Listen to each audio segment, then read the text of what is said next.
नमस्कार दोस्तों, एक बार फिर से आप सभी का स्वागत है हमारी अपनी चैनल हित नॉलेज में। दोस्तों, अभी तक हमने स्वामी विवेकानंद के 5 भाग देखे और नरेन जो है अपने गुरु मतलब कि रामकृष्ण परमहंस से मिलने के लिए जाते हैं। रामकृष्ण से मिलने के बाद उनको एक अलग ही अनुभूति होती है। रामकृष्ण उन्हें स्पर्श करते हैं और जैसे स्पर्श करते हैं तो अपने आप को वो भूल जाते हैं। अब आगे, जब नरेन तीसरी बार श्री रामकृष्ण से मिलने गए तब भी उन्हें ऐसा ही अनुभव हुआ। श्री रामकृष्ण के स्पर्श मात्र से नरेन पुनः बाह्य ज्ञान खो बैठे थे और वे समझ ही नहीं पाए कि क्या हो गया। उनका शरीर और मस्तिष्क दोनों बलवान थे, फिर भी ये महापुरुष केवल स्पर्श मात्र से ही उन्हें न जाने क्या कर देते थे। वे इसका कुछ भी रहस्य समझ नहीं पाते थे, फिर भी वे यह समझ गए थे कि रामकृष्ण कोई साधारण व्यक्ति नहीं है। वे अब उन पर श्रद्धा करने लगे थे, यद्यपि उनके मन में अब भी बहुत से प्रश्न अनुत्तरित रह गए थे। गुरु एवं शिष्य। अवसर मिलने पर अब नरेन श्री रामकृष्ण के पास अक्सर जाने लगे।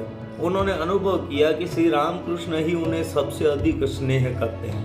वे सदैव ही उनकी राह देखा करते हैं। श्री रामकृष्ण का पूरा विश्वास था कि एक दिन नरेन बहुत महान आदमी बनेगा। वे इस बात को अन्य भक्तगणों के समक्ष भी कहा करते थे एवं नरेन ने अनेक सद्गुणों का बखान किए। नरेन के जो अच्छे अच्छे गुण थे, सद्गुणों के बखान किया करते थे। वे कहते थे कि यदि अन्य भक्तगण तारे हैं तो नरेन उनमें से सूर्य के समान है। वे कहा करते हैं कि नरेन एक मुक्त पुरुष है और उसका जन्म दूसरों की सहायता करने के लिए ही हुआ है। तो दोस्तों, श्री रामकृष्ण का नरेन पर पूर्ण विश्वास था। वे जानते थे कि नरेन कभी कोई गलत काम कर ही नहीं सकता। नरेन भी श्री रामकृष्ण से गहन प्रेम कर रहे थे। यद्यपि वे पढ़ाई लिखाई में व्यस्त रहते थे तो भी श्री रामकृष्ण से मिलने दक्षिणेश्वर जाया करते थे। देखो, इस दौरान उनकी पढ़ाई भी चल रही थी और आध्यात्मिक प्रगति के लिए श्री रामकृष्ण से मिलना जुलना होता था, बातें होती थी और ध्यान वगैरह होता था। श्री रामकृष्ण नरेन के गीतों को सुनकर मुग्ध हो जाते और समाधि में चले जाते थे। नरेन एक स्वतंत्र विचारक थे। वे किसी भी चीज को पूरी तरह परखे बिना उस पर यूं ही विश्वास नहीं करते थे। यदि श्री रामकृष्ण की किसी बात को वे तर्क संगत नहीं पाते तो उनसे भी तर्क कर बैठते थे। एक बार श्री रामकृष्ण ने कहा, यदि तुम मेरी बातों पर विश्वास नहीं करते तो यहाँ क्यों आया करते हो।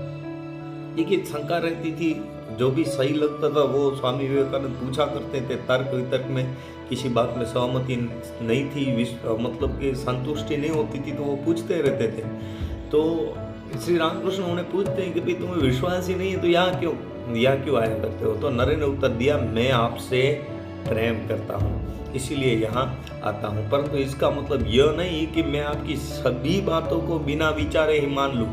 नाराज होने के बदले श्री रामकृष्ण इस उत्तर को सुनकर बहुत प्रसन्न हुए। उन्हें यह जानकर प्रसन्नता हुई कि नरेन इतना स्वतंत्र विचारक है। इस प्रकार समय बीतता गया। नरेन की भक्ति श्री रामकृष्ण के प्रति बढ़ती गई। जो विभिन्न शिक्षाएं श्री रामकृष्ण नरेन को देते वे भी उनको आचरण में लाने लगे। श्री रामकृष्ण ने उन्हें ध्यान करना सिखाया और नरेन भी ध्यान तथा विभिन्न आध्यात्मिक साधनाओं में मग्न होने लगे।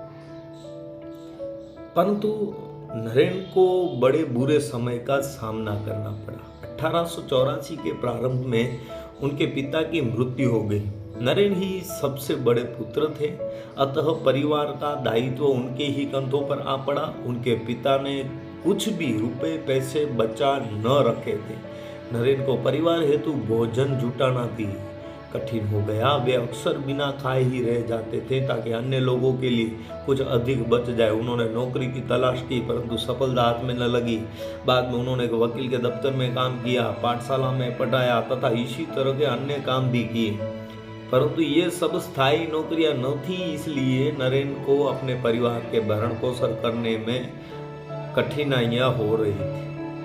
इन सब कष्टों के बावजूद उनके पास रहने के लिए एक घर अवश्य था, परंतु उसके बारे में भी कलह शुरू हो गया था।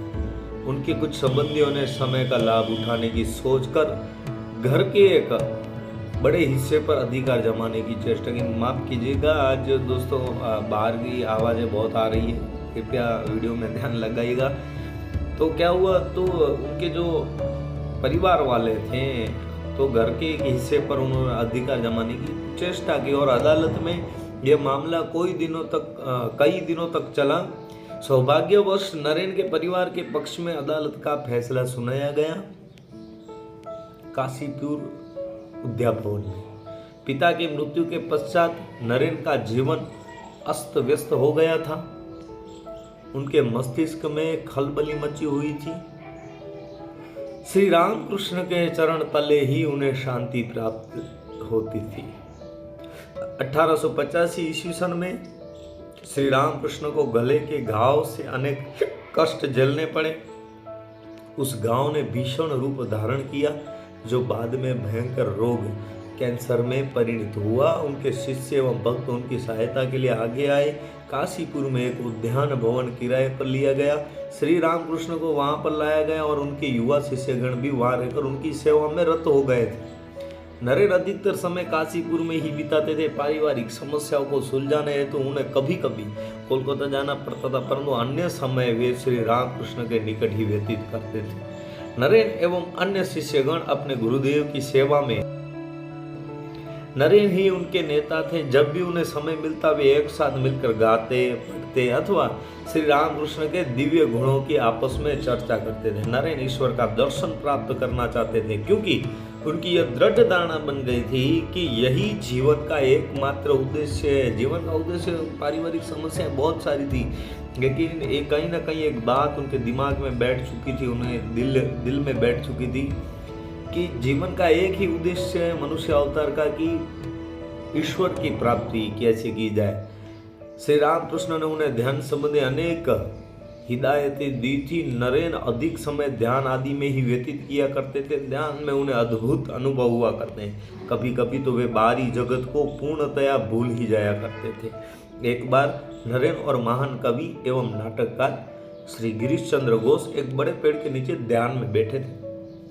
गिरीश ने ध्यान करने की चेष्टा की, परंतु वहां मच्छरों की भरमार थी।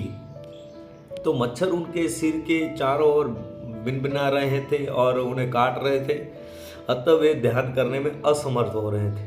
उन्हें यह जानने का कौतूहल हुआ कि क्या नरेन ध्यान करने में समर्थ हो रहे हैं, इसलिए उन्हें देखने के लिए उन्होंने अपनी आंखें खोली।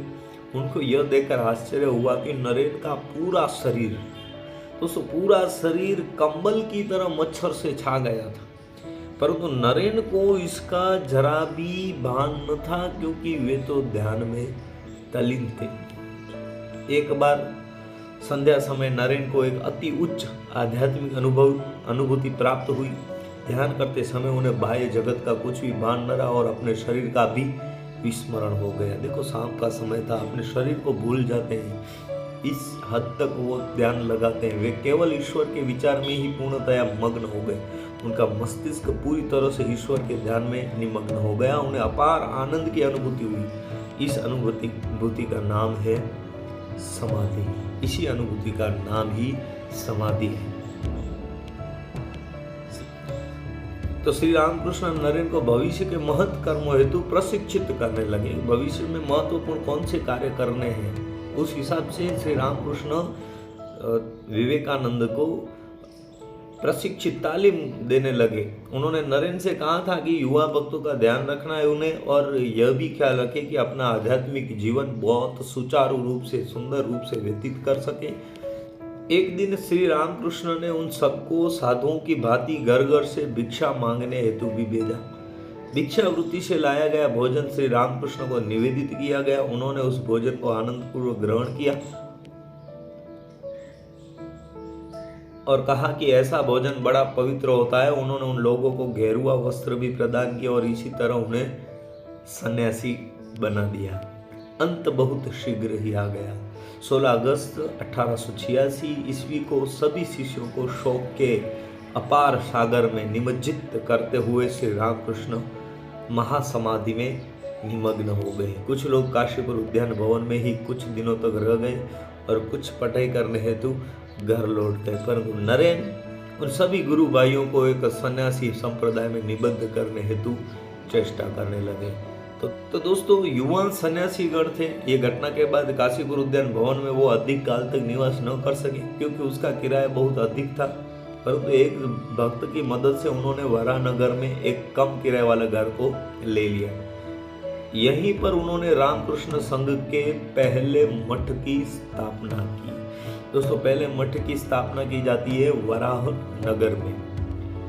भवन पुराना एवं जीर्ण शीर्ण था, उसका बागान झाड़ियों से भरा और उसके बिलों में नाग रहते थे। स्थानीय लोगों की मान्यता थी कि वहाँ भूतों का भी निवास है।